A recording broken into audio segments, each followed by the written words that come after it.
Alors avant toute chose, aux représentants des collectivités, des organismes, je voulais présenter nos excuses. Vous devez croire que tous vos cadres sont complètement déjantés, décalés. Ce n'est pas toujours le cas. Et la deuxième chose, c'est que depuis 2 jours, contrairement à ce que peut-être vous pensez avec cet extrait, on a beaucoup travaillé, on a beaucoup œuvré, et ça sera l'objet de notre rencontre dans un instant. Donc la Fabrique du Changement a pour ambition donc, d'inspirer les décideurs, donc publics, privés et de toute filière confondue, cadres, salariés, agents de la fonction publique. Et l'idée de cette démarche, c'est vraiment de leur donner l'envie, les clés et les outils pour transformer leur organisation. C'est ce que nous avons eu pendant 2 jours, chevillés au corps. Et pour que l'envie ne s'arrête pas à la date d'aujourd'hui, pour que ça ne s'arrête pas ce 29 octobre 2021, les participants ont décidé de répondre à la question suivante. Comment remettre l'harmonie au cœur de nos organisations pour faire de La Réunion un territoire d'innovation managériale? Pour ce faire, nous avons eu des conférences, nous avons eu des ateliers, et nous avons eu et notamment un World Café cet après-midi, pendant lequel les participants ont produit un plan d'action, donc un plan d'action 2022-2023. Pourquoi 2023 ? Parce que 2023, ça sera la date de la prochaine Fabrique du Changement Océan Indien, car vous imaginez bien, avec l'énergie qui a été déployée pendant 2 jours, qu'il y aura une 2e édition de cette Fabrique du Changement.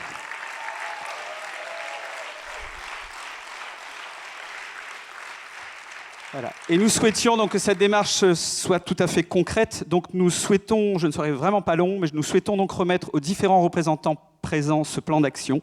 Donc je vais les appeler s'ils veulent bien nous rejoindre sur scène, de ce côté de la scène, et on leur donnera la parole ensuite. J'appellerai d'abord, alors si certains sont absents, je m'excuse d'avance, Monsieur Moïse Fontaine, directeur territorial de l'ALEFPA, donc pour le secteur associatif. Merci à vous.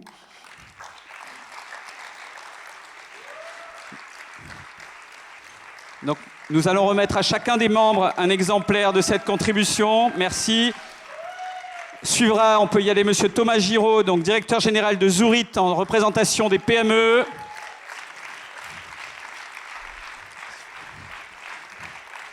Ensuite, Monsieur Olivier Merhuès, directeur régional d'EDF, représentant des grandes entreprises. Monsieur Albert Marimoutou, s'il est présent, directeur général des services de la ville de Saint-Denis. Merci à toi, Albert. Monsieur Lionel Calange, directeur général du CHU de La Réunion. Merci de votre présence. Et Madame Martine Ladoucette, directrice générale de l'ARS Réunion.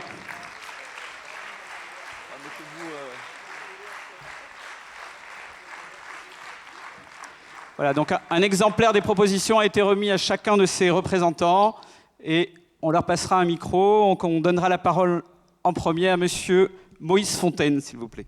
Le micro est derrière vous. Bonjour à toutes et à tous. Donc Moïse Fontaine, directeur territorial de l'ALEFPA, qui est une association du secteur social, médico-social, donc nationale et implantée à La Réunion depuis une 50aine d'années maintenant. Pour être tout à fait honnête avec vous, j'aurais tendance à penser que si cet événement avait eu lieu il y a 2 ou 3 ans, le secteur associatif, et en particulier le secteur social et médico-social, aurait été peut-être moins enclin à y participer, à y contribuer. Or, aujourd'hui, on constate, moi je constate dans mon association et auprès également de mes autres collègues et partenaires, donc que les collaborateurs, professionnels, cadres, sont très sensibilisés donc, à la question de l'intelligence collective, sont très sensibilisés à la question du management et de l'innovation. Il y a un concept, moi, qui me tient particulièrement à cœur, c'est le concept de management durable.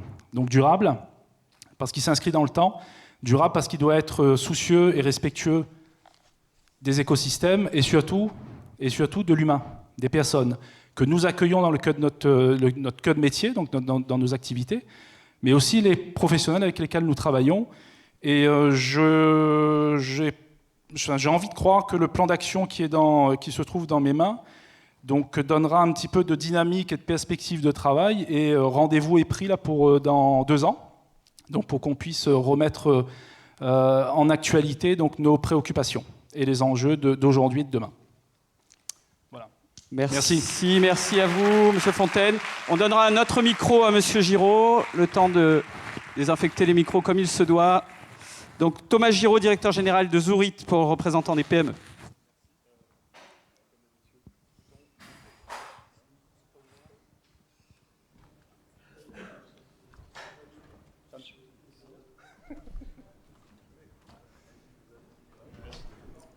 Ça devrait être mieux comme ça. Merci.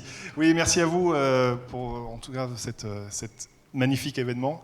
Alors, si on avait des convictions, nous, les PME, c'est qu'effectivement, on se doit d'être au cœur du changement du management, et la capitalisation sur aujourd'hui l'humain et dans notre entreprise est un vrai vecteur d'innovation, de croissance et surtout de plaisir au quotidien. Je crois que c'est ça qu'il faut ramener aussi dans les entreprises. Donc on était très heureux en tout cas d'être partenaire de cet événement et de voir aujourd'hui chose qu'on voit pas forcément dans le monde un peu entre guillemets du privé, je dirais, autant de mélange entre le public, le médico-social. Aujourd'hui plein de gens qui viennent et qui s'ouvrent à des techniques que nous auxquelles on croit depuis très longtemps, et on voit aujourd'hui que ça prend, que ça germe un peu dans le collectif, dans l'idée collective, et on est très heureux en tout cas de pouvoir participer à ça, et très heureux que la Réunion ait une aussi forte appétence à aller vers des méthodes de management et où on favorise l'humain, le bonheur au travail. Et puis des méthodes un petit peu alternatives, parce que c'est en faisant un petit pas de côté, on l'a vu, qu'on va trouver des solutions à des problématiques. Donc merci à vous, merci pour le boulot qui a été fait également, effectivement, là, avec un vrai plan d'action. J'y ai participé cet après-midi, donc j'ai vu que l'efficacité, en tout cas en 2h30, on a réussi à débroussailler d'énormes chantiers avec des insights, ou en tout cas des intrants de plein de domaines différents, et c'est donc la conclusion que c'est possible quand on s'y met à plusieurs. En tout cas, ce sera en tout cas ce que je garderai de ces 2 jours. Merci à vous en tout cas, et bravo pour l'organisation. Merci. Passe la parole à monsieur Olivier Meruès, directeur régional d'EDF. Merci à vous. Bonsoir à toutes, bonsoir à tous. Moi, je voudrais commencer par parler de quelqu'un. C'est une fille qui s'appelle Emmanuelle, qui fait partie de l'équipe d'organisation. Je la vois pas, là, je sais plus où elle est. Elle est là-bas. Donc pourquoi ? Parce que cette collaboratrice, Emmanuelle, elle est venue me voir il y a quelques mois. Elle m'a dit Olivier, il y a un truc génial qui se prépare à La Réunion, la fabrique du changement. Et bon, moi, je représente donc ce soir les grandes entreprises. Et les grandes entreprises, on est quand même très sollicités sur tout un tas de sujets. Et je lui dis mais c'est quoi ce truc ? Explique-moi. Et bon, elle me raconte l'histoire et on en parle. Et finalement, on en parle aussi avec Laurence, que je connais bien. Et on a trouvé l'idée absolument passionnante, et évidemment on a été de la partie et avec grand plaisir. Donc je la remercie, mais maintenant je voudrais aussi, parce que vu les conditions sanitaires, je pense que Madame Ladoucette pourrait confirmer mes propos, dans lesquels vous avez dû organiser un événement de cette taille-là en 2021 à La Réunion. Je vois les abeilles là en jaune devant, et toute l'équipe de l'organisation. Enfin, vous méritez vraiment un tonnerre d'applaudissements. Bravo à vous.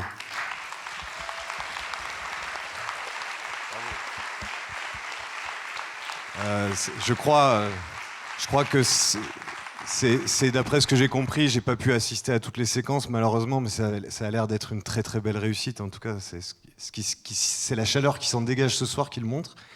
Après, je voudrais juste dire, pour revenir au sujet grandes entreprises, vous racontez pourquoi pour une entreprise comme EDF, entreprise industrielle qui assure le service de l'électricité à La Réunion, pour l'ensemble du territoire, pourquoi ça résonne, ce genre d'événement ? Parce que chez nous, il y a un programme stratégique, les grandes entreprises ont fait, comme les petites, des projets stratégiques. Chez nous, il s'appelle OSER. Donc notre projet stratégique 2021-2024 à EDF Réunion s'appelle OSER. Alors il y a un petit jeu de mots, parce qu'OSER, ça veut dire orientation stratégique EDF Réunion. Mais au-delà de ça, pourquoi OSER ? Parce que c'est une façon d'essayer d'engager les collaborateurs dans des programmes de transformation sur toutes les thématiques, on ne va pas les reciter, qu'on a vu là, qu'on a partagé dans le programme, parce que c'est le facteur clé de réussite de nos entreprises et du territoire pour les années à venir.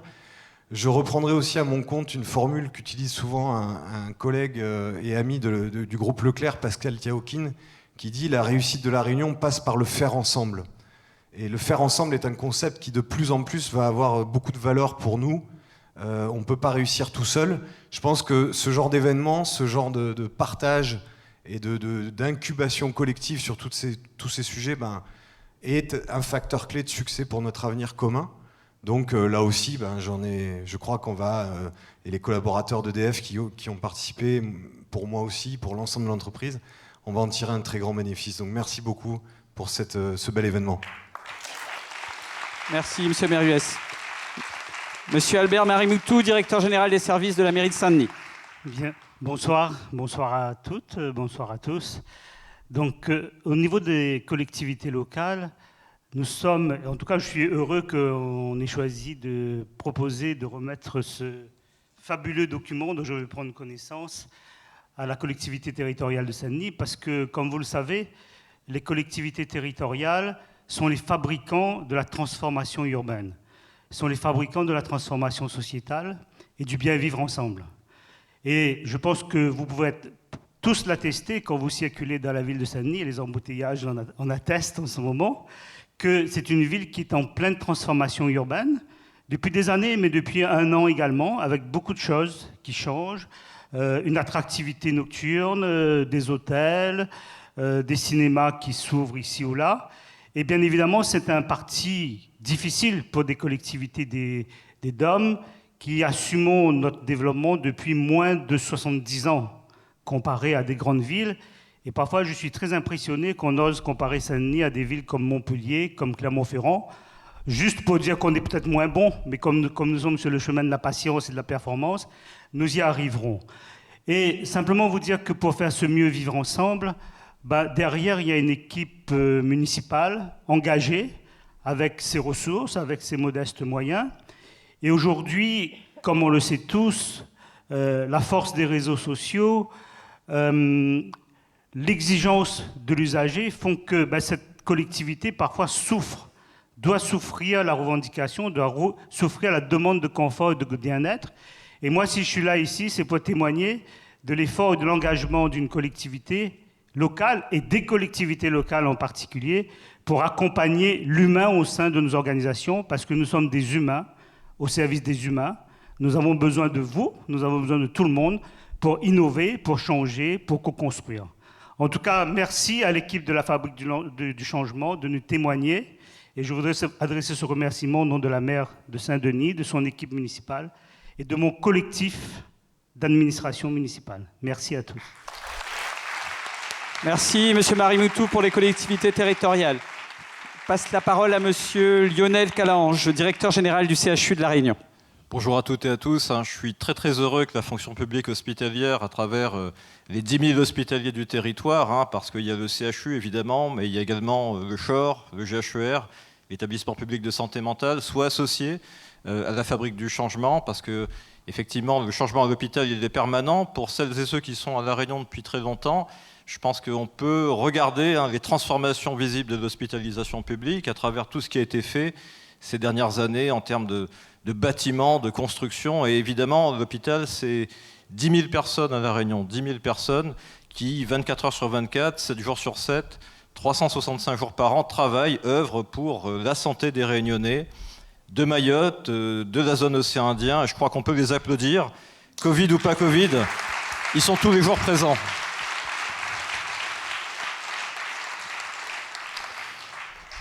Merci pour eux.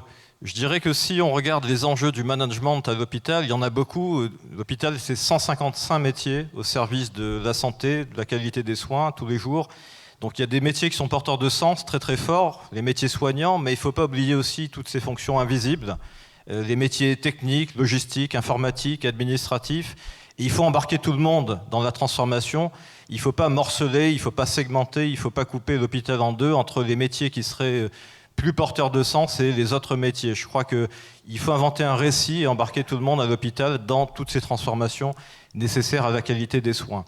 L'autre enjeu aussi, j'ai envie de dire, en termes de management, c'est de répondre très concrètement. Le changement, ça s'enracine dans la capacité à répondre à des problèmes très pratiques, très quotidiens, très concrets, par rapport aux questions opérationnelles que se posent nos équipes dans la prise en charge des patients. Et s'il devait y avoir une raison d'être, une dignité à cette fonction effectivement de management à l'hôpital, ça serait celle-ci et ça serait un petit peu la ligne directrice que je voudrais qu'on fasse apparaître. Donc évidemment au niveau des hôpitaux réunionnais, on va regarder toutes ces propositions qui ont été faites et je suis sûr qu'elles sont vectrices de transformation. Le CHU est en train de définir son projet stratégique pour les 5 ans qui arrivent, donc je suis sûr que toutes les propositions de la Fabrique du Changement qui ont été portées par nos équipes, et je salue les 20 hospitaliers qui ont travaillé, qui ont œuvré pour ces propositions. Il y a des docteurs, des ingénieurs, des administratifs.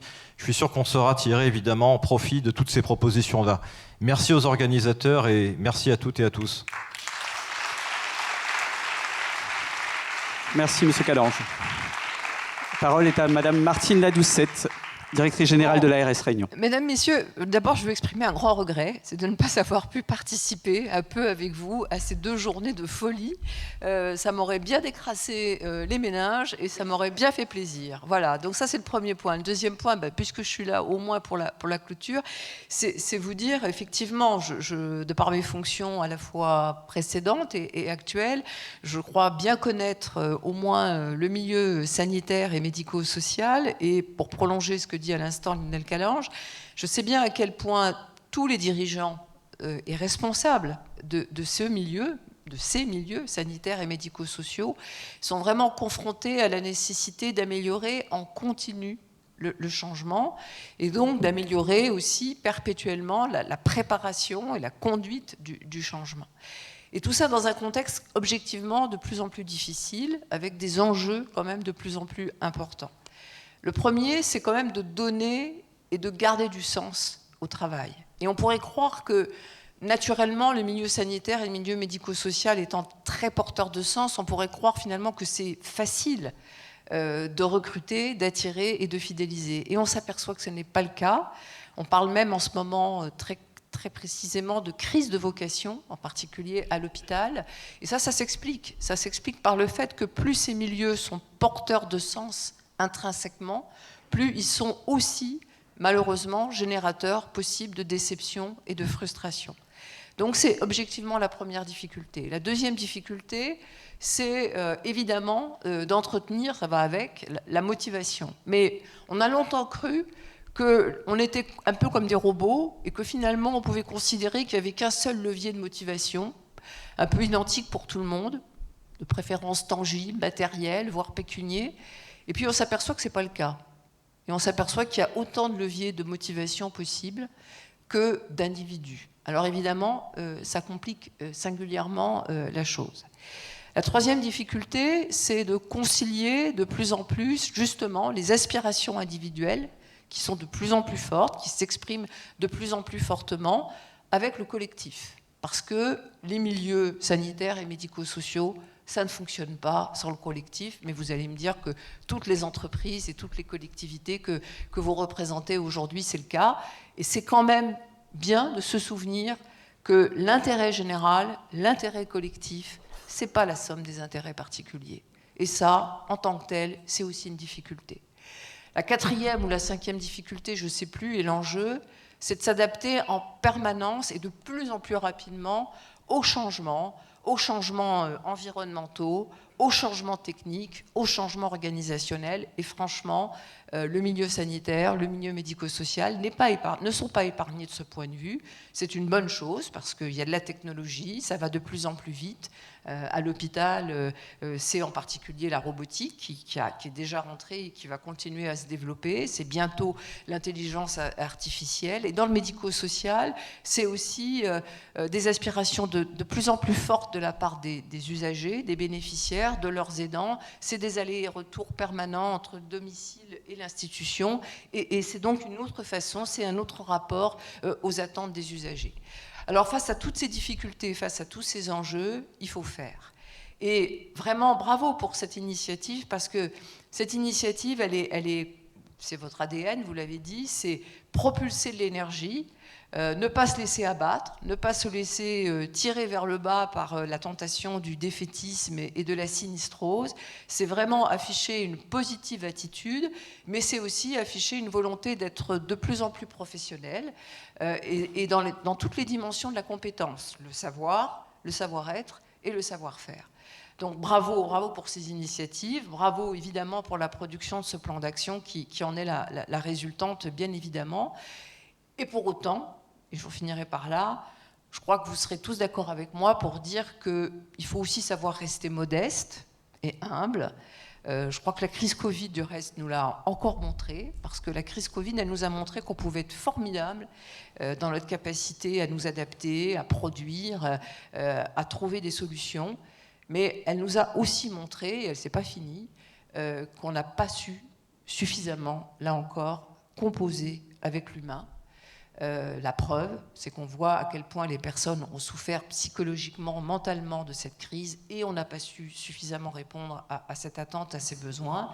Et je pense aussi que dans les collectifs de travail, on aura sans doute aussi des séquelles à gérer, d'un éclatement du travail pendant cette période très compliquée, avec des personnels confinés, beaucoup de télétravail, les avantages que ça a pu procurer, mais aussi les inconvénients psychologiques. Et donc ça aussi, je pense qu'on va le mesurer dans le temps. En tout cas, encore une fois, merci, bravo, et merci aux organisateurs. Et bien évidemment, je serai là pour la deuxième édition, si deuxième édition il y a, et si je suis encore là. Merci, Madame Ladoucette. Nous vous remercions pour votre participation et nous nous réjouissons vraiment de la représentation de la fonction publique d'État, de la fonction publique hospitalière, de la fonction publique territoriale, des PME, des grandes entreprises et du milieu associatif. En tout cas, merci pour votre soutien. On vous laisse rejoindre votre place. Merci infiniment. On vous prendra votre...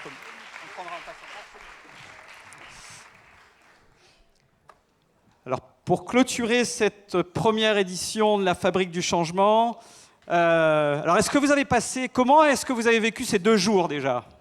Avec quelle énergie? Fatigué là maintenant? Fatigué? Oh, on n'est pas fatigué! Avec l'énergie, avec tout ce qu'on a pu nous insuffler pendant ces 2 journées. Donc pour terminer, pour clore cette deuxième journée, cette première édition de la Fabrique du Changement Océan Indien, je voudrais appeler Erika, Raïm et Grégory. Merci de les applaudir s'il vous plaît.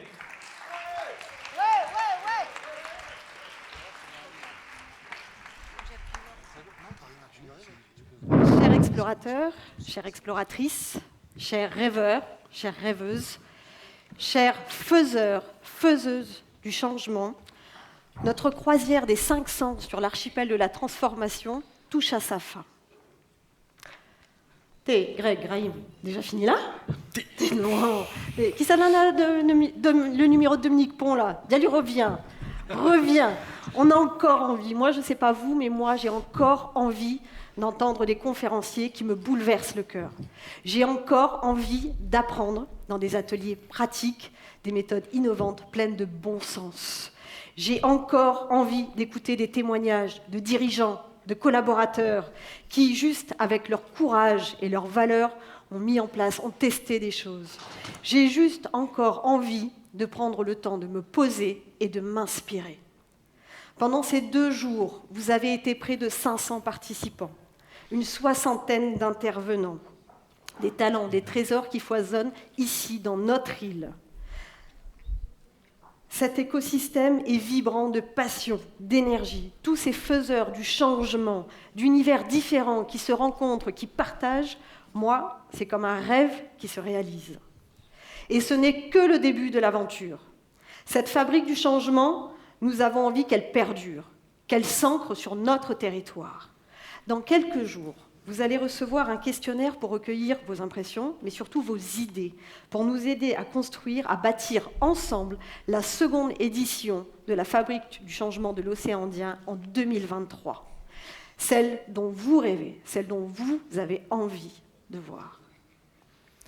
Tu sais, Erika, ça me fait penser à une phrase de Graine Semée que j'ai entendue hier soir.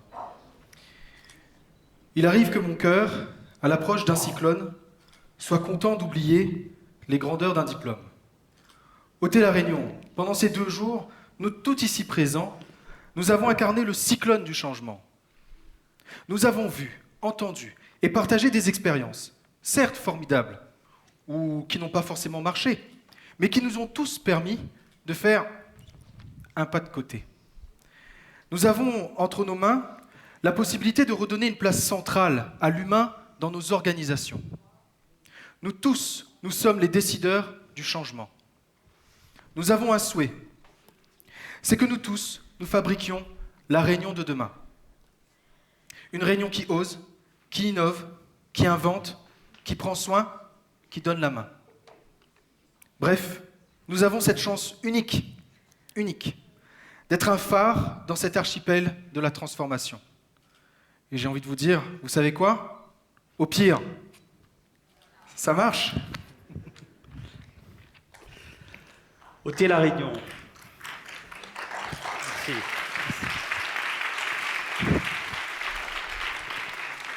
Ôtez-les toutes. Merci pour cette énergie. Zot l'énergie, la même fait quoi la pluie ce matin. Hashtag Erika, Sophie. Mais je voudrais parler à Zot de l'envers du décor. Zot l'a vu l'endroit sur ces 2 jours, mais l'envers, formidable. Nous les contents, nous les fiers en premier lieu, que nous la trouve bonne partenaire pour aider à nous. Big up pour Zot. Nous les encore plus contents, car nous la trouve l'équipe pour aider à nous. Concrétise ce rêve. Et enfin, nous l'a été impressionné par Bonnes Abeilles. Les MacGyver. Banna, avec 2 morceaux de bois, la démerde le carré. Les Toppers. Banna la prépare aux petits oignons les conférences. Les gardiens des ateliers. Tension devant. Après le compte, personne n'y rentre. Les as de l'orientation. Avec Zot, nous la pas perdre personne. Mais profite de l'occasion aussi pour remercier Sophie Pellois et Thomas Biro de la fabrique de Nantes. Zot la saute la mer pour mettre la main ensemble. Tout ce monde-là est surtout en mode bénévolat. Erika, Grégory, je me rends compte que nous avons expérimenté la fabrique. Vous vous rendez compte qu'en moins d'1 an, tout ce petit monde venu d'horizons différents, publics, privés, étudiants ou en reconversion, tous ont œuvré pour la réussite de cette croisière et personnellement, j'ai été émerveillé de voir, comme l'a dit Dominique Pont, hier, que les grains de sable étaient à tous les niveaux retirés, entre autres. Un grand merci pour eux.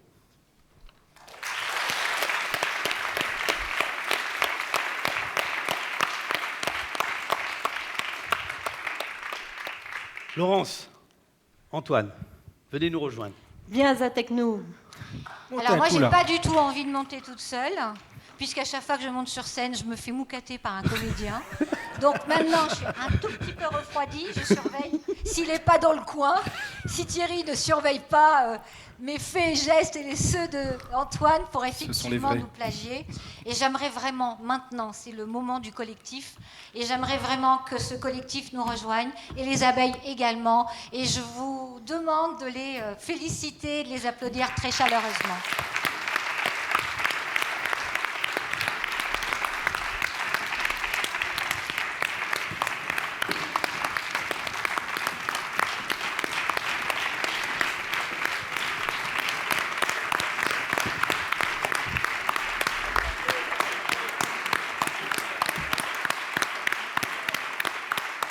Alors, comme vous l'avez compris, le rendez-vous est en 2023. Mais surtout, n'oubliez pas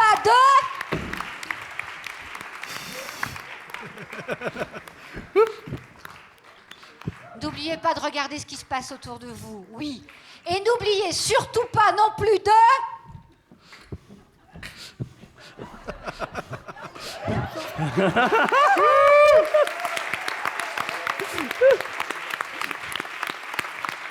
Mais il n'y a rien de mieux que ce dernier mot qui, j'espère, va vous inspirer fondamentalement pour les 2 années qui viennent.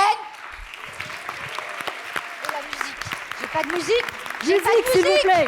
J'ai pas de musique. Maestro, musique. Musique. La musique. Moi, je réclame toujours la musique.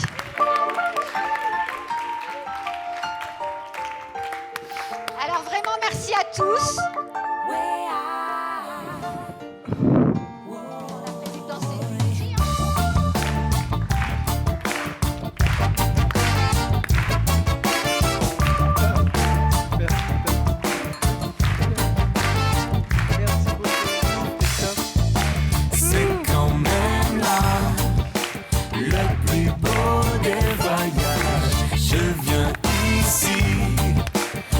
Retrouver mon abri, c'est quand même là le plus beau des voyages. Je viens ici contempler mon paradis. J'ai passé mon temps dans les avions à sillonner toutes les capitales. Le regard à l'affût d'un idéal, souvent effacé par des illusions. Bercé par le vent des îles dans mon berceau depuis tout gamin. Yes, j'ai grandi loin des villes où il y a assez pour chacun. Et maintenant je sais que c'est quand même là le plus beau des voyages. Je viens ici, je veux retrouver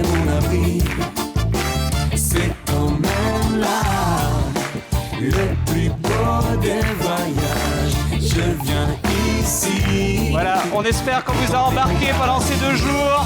Les 2 jours d'innovation, applaudissez-vous. Merci à vous. Bonne fin de soirée, à dans 2 ans. Et on ne lâche rien.